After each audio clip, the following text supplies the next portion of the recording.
लोकशाहीचा बुलंद आवाज, रिपब्लिकन वार्ता, महाराष्ट्र। इंदिरानगर येथे श्री मच्छिंद्रनाथ महाराजांची भव्य पालखी सोहळा 17 मार्च रोजी। नाशिकमध्ये प्राचीन मंदिर उभारणीसाठी सहकार्याचे आवाहन, प्रवीणनाथ महाराज। नाथ संप्रदायाच्या परंपरेला पुढे नेत समाजसेवा आणि आध्यात्मिक कार्यासाठी नाशिकमध्ये विविध उपक्रम राबवले जात असल्याची माहिती प्रवीणनाथ महाराज यांनी पत्रकार परिषदेत दिली। नाथ संप्रदायाच्या सेवाभावी परंपरेतून समाजातील गरजू, गरीब आणि अडचणीत असलेल्या लोकांना मदत करण्याचे कार्य सातत्याने सुरू असल्याचे त्यांनी सांगितले। गेल्या 10 ते 15 वर्षांपासून नाशिक परिसरात श्री मच्छिंद्रनाथ महाराजांच्या स्मरणार्थ गुढीपाडव्याच्या निमित्ताने चंदनलेपन कार्यक्रम आणि महाप्रसादाचे आयोजन केले जात आहे। या कार्यक्रमासाठी दूरदूरवरून नाथप्रेमी आणि भाविक मोठ्या संख्येने उपस्थित राहतात। या परंपरेमुळे नाथ संप्रदायाबद्दलची श्रद्धा आणि आध्यात्मिक वातावरण अधिक दृढ होत असल्याचेही त्यांनी नमूद केले। दरम्यान नाशिक चांदवडकर परिसरात सुमारे 100 वर्ष जुने असलेल्या श्री मच्छिंद्रनाथ महाराजांच्या मंदिराच्या उभारणीचे पवित्र कार्य सुरू असल्याची माहिती देत हे मंदिर नाथ संप्रदायाच्या आध्यात्मिक परंपरेचे महत्त्वाचे केंद्र ठरणार असल्याचे सांगितले। या मंदिराच्या उभारणीसाठी समाजातील सर्व नाथप्रेमी, दानशूर व्यक्ती आणि नागरिकांनी सहकार्य करावे असे आवाहन करण्यात आले। तसेच दिनांक 17 मार्च रोजी श्री मच्छिंद्रनाथ महाराजांचा भव्य पालखी सोहळा आयोजित करण्यात आला असून ही पालखी इंदिरानगर येथील सम्राट स्वीट जवळून मार्गस्थ होणार आहे। या सोहळ्यात मोठ्या संख्येने नाथप्रेमी आणि भाविक सहभागी होणार असून नागरिकांनी मोठ्या संख्येने उपस्थित राहून दर्शन घेण्याचे आवाहन आयोजकांनी केले आहे। अशा धार्मिक आणि आध्यात्मिक कार्यक्रमांमुळे समाजात श्रद्धा, सकारात्मकता आणि एकात्मकता वाढते असेही प्रवीणनाथ महाराज यांनी यावेळी सांगितले। यावर्षी श्री बडे बाबा मच्छिंद्रनाथ महाराज संजीवनी समाधी उत्सव खूप जोरात साजरा होणार आहे। तसेच गुरुवर्य प्रवीणनाथ महाराज ओम नमो सद्गुरू संन्यासी आखाडा यांच्या वतीने सुंदर असा पालखीचं आयोजन केलेलं आहे। 17 मार्च सायंकाळी 4 वाजता या ठिकाणी इंदिरानगर गुरुगादी पालखी निघेल। ही पालखी थेट सावरगाव या ठिकाणी पोहोचेल व सुंदर असा मोठा कार्यक्रम त्या ठिकाणी उपस्थित केला आहे। दरवर्षी आम्ही या पालखीचं खूप मोठं उत्साहात नियोजन करत असतो। त्या ठिकाणी भरभरून लोक येतात। खूप पालखी म्हणजे पालखी म्हटलं तर वातावरण खूप वेगळं असतं। लांबून लांबून भाविक तिथे दर्शनासाठी ढोल ताशांच्या गजरात वगैरे ही पालखी अत्यंत छान वाजत गाजत निघते। म्हणून सगळ्यांना एक आग्रहाचं निमंत्रण आहे, सर्वांनी आवर्जून या पालखीसाठी उपस्थित राहावं व पालखीची शोभा वाढावी। आदेश गेले 20 वर्षापासून प्रवीणनाथ महाराजांच्या नेतृत्वामध्ये नाशिक या ठिकाणापासून बडेबाबा मच्छिंद्रनाथ महाराज यांच्या पालखी सोहळ्यासाठी जाण्यासाठी पालखी निघत असते। या पालखीच्या निमित्ताने नाशिककरांना बडेबाबांचं दर्शन थेट या ठिकाणी मिळावं या स्वच्छ हेतूने प्रवीणनाथ महाराजांनी गेल्या 20 वर्षापूर्वी या नाशिक शहरामध्ये अवघ्या 20-25 लोकांमध्ये या पालखी सोहळ्याची निर्मिती केली होती। आज या पालखी सोहळ्यामध्ये मागच्या वर्षी आपण जर बघितलं तर जवळजवळ 3000 पेक्षा अधिक लोकांनी सहभाग नोंदविलेला होता।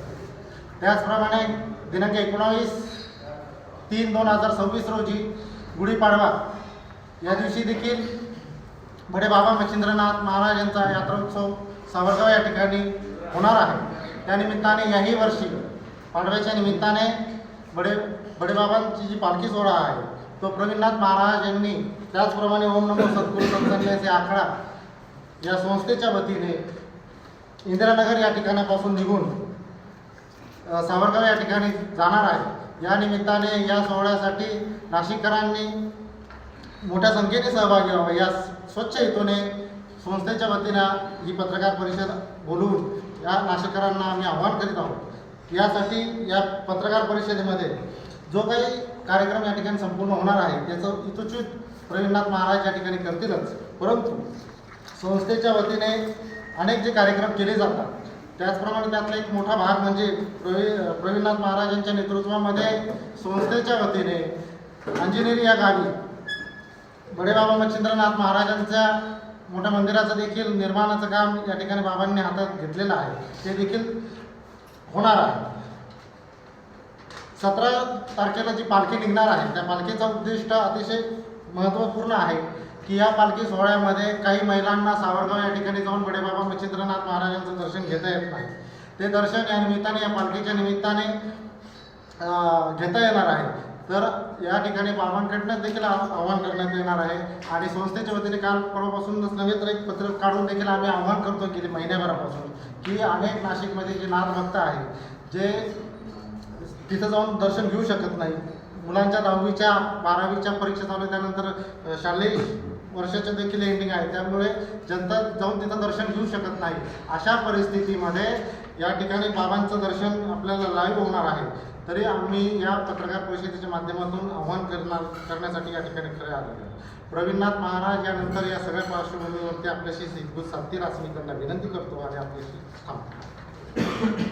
बंधू आपण आलात त्याबद्दल मी ओम नमो सद्गुरू सत्सन्यासीतर्फे आपणा सर्वांना सप्रेम नमस्कार. मी पीठाधीश्वर प्रवीणनाथ महाराज, गुरु श्री सोमवारनाथ महाराज, आमचे श्री अश्विननाथ महाराज, रविनाथ महाराज, आम्ही दरवर्षी गेल्या 20 वर्षापासून सद्गुरू श्री मच्छिंद्रनाथ महाराज यांच्या समाधी सोहळ्यानिमित्त नाशिकमधून आम्ही भव्य दिव्य अशी पालखी नेत असतो आणि सावरगाव या ठिकाणी जे भाविक येतात 8 ते 10 लाख या संख्येमध्ये भाविक असतात. त्यांच्यासाठी आम्ही तिथे महाभंडारा महाप्रसादाची सोय ही करत असतो. इतकं तर काही होत नाही, पण आमच्याकडून जेवढे प्रयत्न होतात आम्ही ते नक्कीच प्रयत्न करतो. समाधी दिन सोहळ्यानिमित्त त्या दिवशी महिलांना आतमध्ये प्रवेश नसतो, कारण की ती समाधी वचन असते. व त्यासाठी आपण जी इथून जी पालखी काढतोय, तर माझे अशी एक आव्हान आहे नाशिकमधील सर्व महिला बंधू भगिनींना का आपण इथे समाधीच्या जे पादुका आहेत त्यांचं आपण इथे दर्शन घेऊ शकता. नाशिकमध्ये ही आपणास एक चांगली एक सुविधा आम्ही उपलब्ध करून देत आहोत. आखाड्यामार्फत आम्ही अजून जनसेवेपर्यंत पण जनसेवेचे कामं करतोय. काही अपंग आहेत त्यांना walker, bathroom pot, bathroom chair हे आम्ही विनामूल्य वापरण्यासाठी देत असतो, तर जेणेकरून गरजूंना त्याचा फायदा मिळावा आणि त्यांचं वापरून झाल्याच्या नंतर त्यांनी सुस्थितीत परत दिल्याच्या नंतर आम्ही ते अजून दुसऱ्यांना वापरायला देत असतो.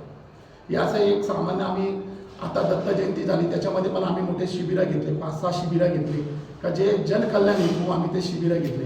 रक्तदान शिबिर असतील, काही महिला आरोग्यांचे आहेत, आय चेकअप आहे, जसं तुलसी आय चेकअप आम्ही लावलं होतं यावेळेला पण सर्व भाविकांना त्याचा लाभ मिळावा हा उद्देश आम्ही तिथे त्याचा उद्देश या उद्देशाने आम्ही हे कार्य करत असतो. नवनाथ भक्तिसार अध्याय 2 याच्यामध्ये श्री मालुकवी यांच्या हस्ते लिखित आहे.